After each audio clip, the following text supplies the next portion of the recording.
اللہ تعالیٰ کر سکتا ہے، کوئی اس کے لیے مشکل نہیں. هو علی کل شیء قدیر، اسے ہر شے کی قدرت حاصل ہے. لیکن اصل بات جو ہے میں آپ کو بتانا چاہتا ہوں، یہ ہے سائیڈ ایشو. اصل ایشو ہے فلسطین کا جو شروع ہونے والا ہے. بھٹی دہکے گی وہاں.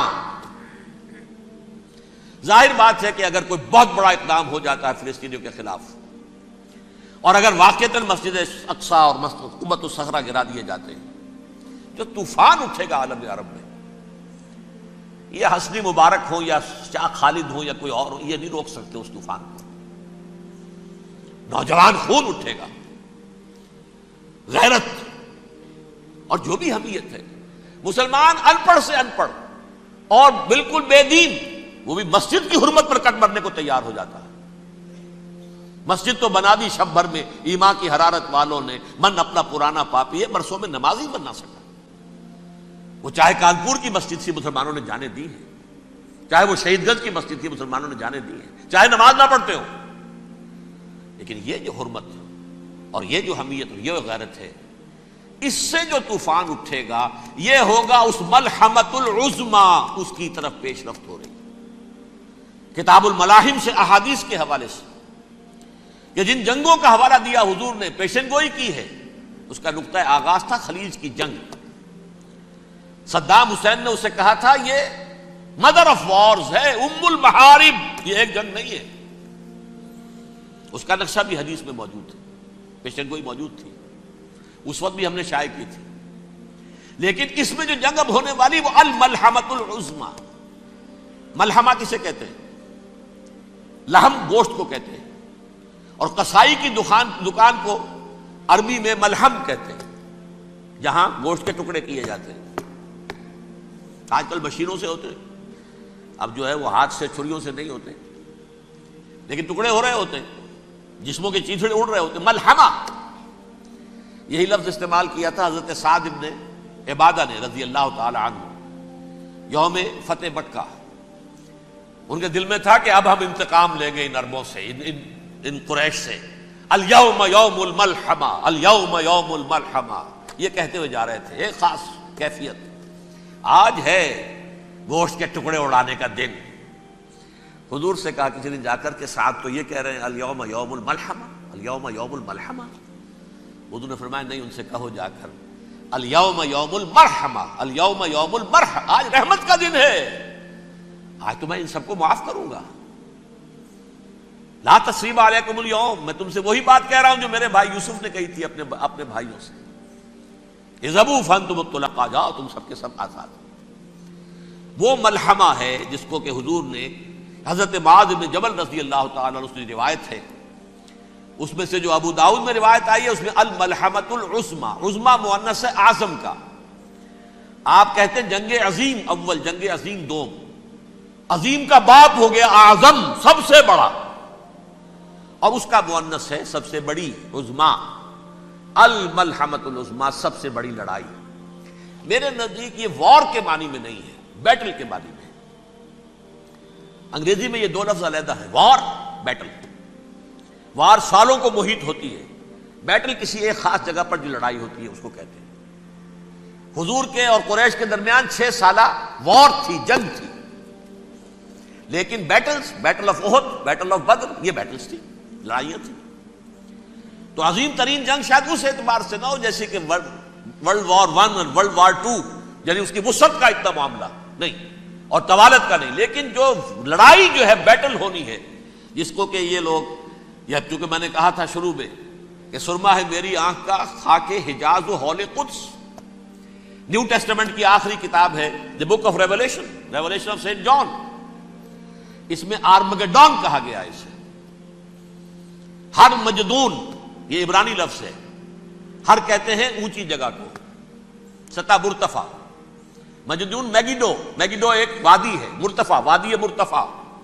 یہ ہے واقع لبنان، اسرائیل اور شام کے درمیان جو ٹکڑا، جو ٹرائنگل بنتی ہے، یہ ہے. یہاں پر بڑی جنگ لڑی جائے گی، اور یہ جنگ جنگ صلیب ہوگی جو کہا ہے بش نے. یہ جنگ صلیب 2nd ملینیم شروع ہوئی تھی تو پہلی صلیبی جنگ ہوئی تھی. 3rd ملینیم شروع ہوا ہے، یہ 2nd صلیبی جنگ ہے، یہ کروسیڈ ہے. اور میں اس مرتبہ امریکہ گیا تھا تو پہلی مرتبہ مجھے وہاں ایک رسالہ ملا ٹرمپٹ نام کا. یہ امریکہ کے جو بہت ایکسٹریمسٹ قسم کے پروٹیسٹنٹس ہیں، یہ ان کا رسالہ ہے، اور ان کے بارے میں اب کہا جا رہا ہے وہ کرسچین زائنسٹ ہیں. آپ شاید پہلی مرتبہ یہ لفظ سن رہے ہوں.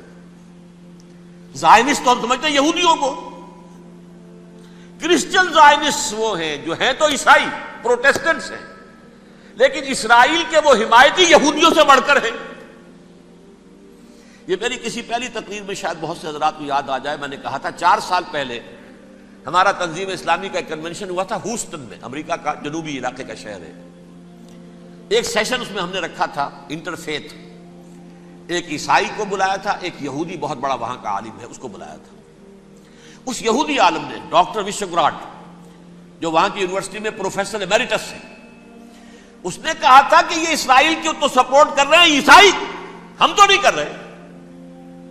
جو پریکٹسنگ یہودی ہیں وہ زیادہ اسرائیل کے حق میں نہیں تھے، یہ تو سن 67 کے بعد انہوں نے اسرائیل کو تسلیم کیا ہے.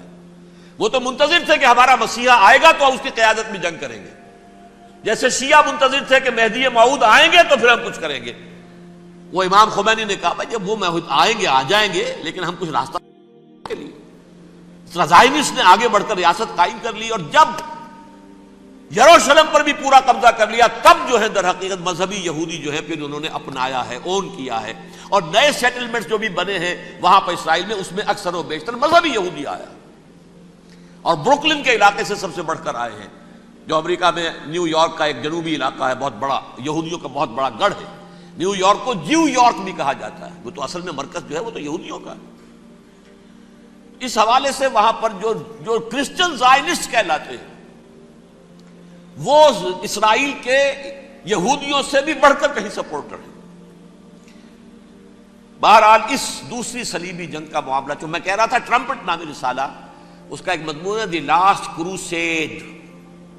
اب یہ آخری کروسیڈ ہے جو شروع ہونے والا ہے. میں تو حیران ہوں کس قدر کھل کے وہ باتیں کرتے ہیں. رومن کیتھولکس کو وہ کہتے ہیں کہ یہ شیطان ہے، یہ پوپ شیطان ہے، یہ یورپ کو اس نے جمع کیا ہے کرسچینٹی کی بنیاد پر، اور اس میں زیادہ تر کیتھولکس ہیں. آپ کو معلوم ہے برطانیہ بڑی مشکل سے شامل ہوا ان کے ساتھ، اس لیے کہ وہ پروٹیسٹنٹ کا سردار تھا، ابھی پوری طرح نہیں ہے. یورپ جو ہے وہ رومن امپائر دوبارہ یہ کھڑی کر رہا ہے، اور در حقیقت یہ جو ہے یہودیوں سے بھی چھیننا چاہتے ہیں اسرائیل کو اور فلسطین کو، اور مسلمانوں سے بھی، اور یہ وہی کروسیڈ جو تھے اربن ثانی کے، اس کی تیاری کر رہے ہیں تاکہ وہاں پر عیسائی حکومت قائم ہو جائے، کیتھولکس کی، پوپ کی حکومت قائم ہو جائے، جیسے ایسٹ تیمور میں کر دی ہے. ایسٹ تیمور میں کون سی حکومت بنی ہے؟ Roman Catholic. رومن کیتھولک اسرائیل میں بنے تاکہ یہ سارے مقامات مقدسہ جہاں اسرائیل پیدا ہوئے، حضرت مسیح پیدا ہوئے، بیت لحم کہاں ہے؟ وہی ہے کہ نہیں؟ جہاں سے ریزریکشن ہوا ان کے خیال میں وہ کہاں ہے؟ وہیں پر ہے کہ نہیں؟ بڑے بڑے گرجے ان کے وہی ہیں. تو اس اعتبار سے ان کا کہنا یہ ہے یہ لاسٹ کروسیڈ کی تیاری ہو رہی ہے، یہ کیفور. اور ان کا کہنا یہ ہے کہ یہ پوری طاقت نیٹو کی جو ہے، یہ پہلے جرمنی سے لائی گئی بوسنیا، انہوں نے خود وہاں جنگ کروائی، انہوں نے خود وہاں پر ایتھنک کلینسنگ کروائی، پھر خود مصالحت کے لیے آ گئے، پھر کوسوو میں انہوں نے خود آگ بھڑکائی. یہ میں نہیں کہہ رہا، یہ وہ ٹرمپٹ رسالہ امریکہ سے چھپنے والا پروٹیسٹنٹس کا رسالہ ہے جو یہ کہہ رہا ہے. پھر انہوں نے کوسوو کے اندر کروایا، اور پھر وہ وہاں پر پیس فورس کی حیثیت سے آ گئے. اب وہ میسیڈونیا میں کروا رہے ہیں اور وہاں داخل ہو گئے ہیں. اگلا قدم ان کا سائپرس ہوگا، سائپرس میں ترکوں کو اور وہ گریکس کو لڑائیں گے اور وہاں آ جائیں گے، وہاں سے ایک چھلانگ لگائیں گے اور یہ فلسطین میں پہنچیں گے، اور یہ وہاں پر ایک رومن امپائر، اپنی پرانی رومن امپائر کی طرح کی رومن کیتھولک ریاست قائم کرنا چاہتے ہیں. تو وہاں امریکہ کے عیسائیوں میں بھی کوئی ایک طبقہ نہیں ہے، کیتھولکس بھی ہے، کیتھولکس زیادہ نہیں ہے ہمدرد، لیکن اب تابع ہو چکے ہیں. اسحاق ریبین نے جب یہ پیس ٹاک شروع ہوئی تھی، آپ کو یاد ہوگا شاید، کہ جب وہ آیا تھا واشنگٹن سے واپس فلسطین اسرائیل، تو پہلے روم میں رکا for an audience with the pope, اور پوپ کو اس نے ایک مرتبان سا پیش کیا تھا، حضرت سلیمان علیہ السلام کے زمانے کا مرتبان، اور کہا تھا دیکھیے 3000 برس تک ہم نے اس کی حفاظت کی ہے، اب یہ میں آپ کے حوالے کر رہا ہوں. اس کے بعد سے پوپ جو ہے بالکل رام ہو گیا اور وہ عیسائیوں کے ساتھ اور یہودیوں کے ساتھ ان کا پورا معاہدہ ہو. اب پورا عیسائی ورلڈ جو ہے بعثت مجموعی یہودیوں کے شکنجے میں ہے. البتہ ان کے اندر بھی جھگڑے ہیں. جو وہاں پر وائٹ کرسچن ملیشیاز ہیں وہ ایکسٹریمسٹ ہیں کیتھولکس. ان کے نزدیک دشمن نمبر 1 یہودی، دشمن نمبر 2 مسلمان، دشمن نمبر 3 جو یورپ میں کالے ہیں، ایفرو امریکن، چاہے وہ عیسائی ہو گئے ہوں کوئی بھی ہو. یہ 3 دشمن ہیں جن سے انہوں نے کلینز کرنا ہے، صاف کرنا ہے ان کے خیال کے مطابق امریکہ کی سوسائٹی کو. اولاً یہود، پھر مسلمان، اور پھر یہ جو کالے ہیں. لیکن دوسری طرف پروٹیسٹنٹس کے اندر ایکسٹریمسٹ وہ ہیں جنہیں کہا جا رہا ہے یہ کرسچین زائنسٹ ہیں، یہ اسرائیل سے بڑھ کر سپورٹرز ہیں. بہرحال یہ اب جنگ ہوگی، اس کا نتیجہ کیا نکلے گا یہ تو اللہ ہی جانتا ہے. اب میں آخری بات کی طرف آ رہا ہوں. آخری نتیجہ تو جو بھی کچھ اپس اینڈ ڈاؤنز آئیں گے.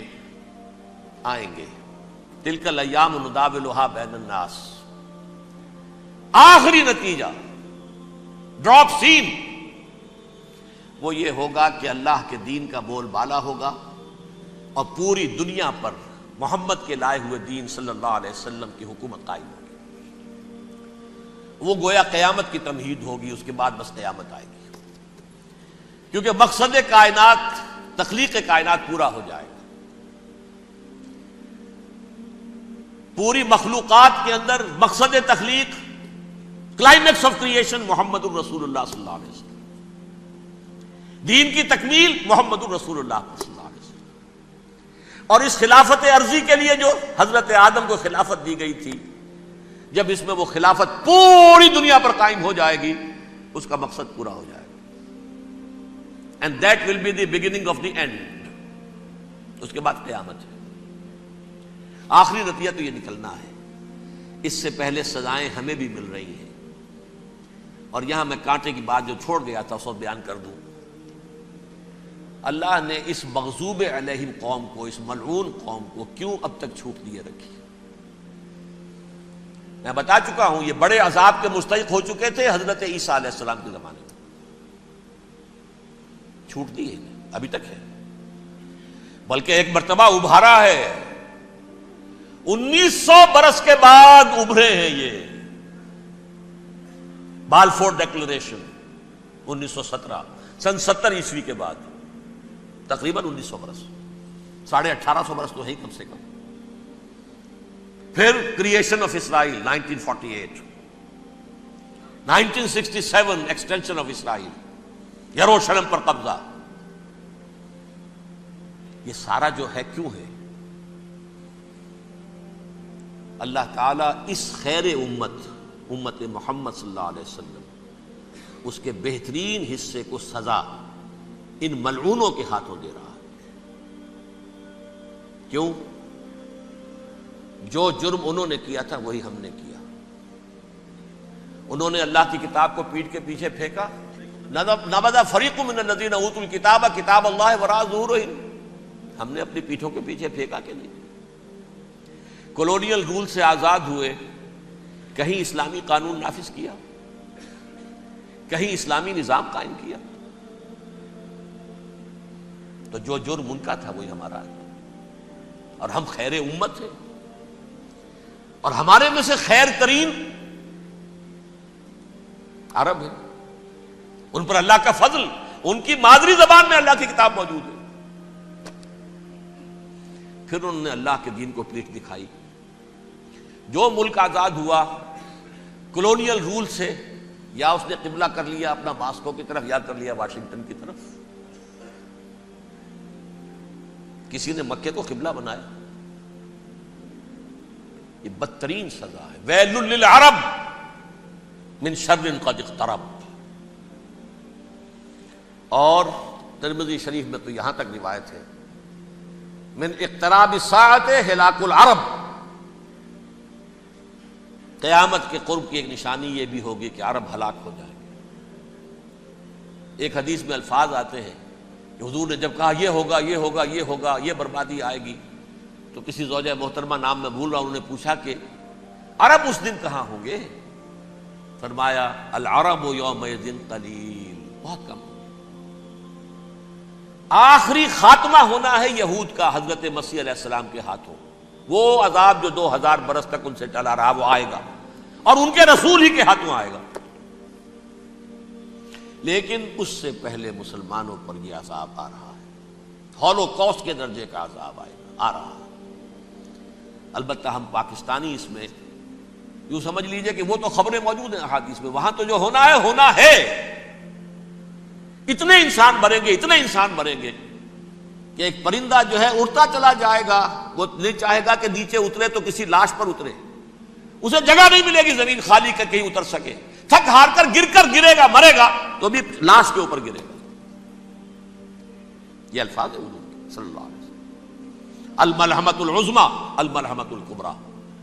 یہ لاسٹ کروسیڈ ٹرمپٹ اخبار نے، میں اس کا فوٹو اسٹیٹ بھی کبھی آپ کو دکھا دوں، ویسے میرے ساتھ ہے وہ رسالہ ٹرمپٹ.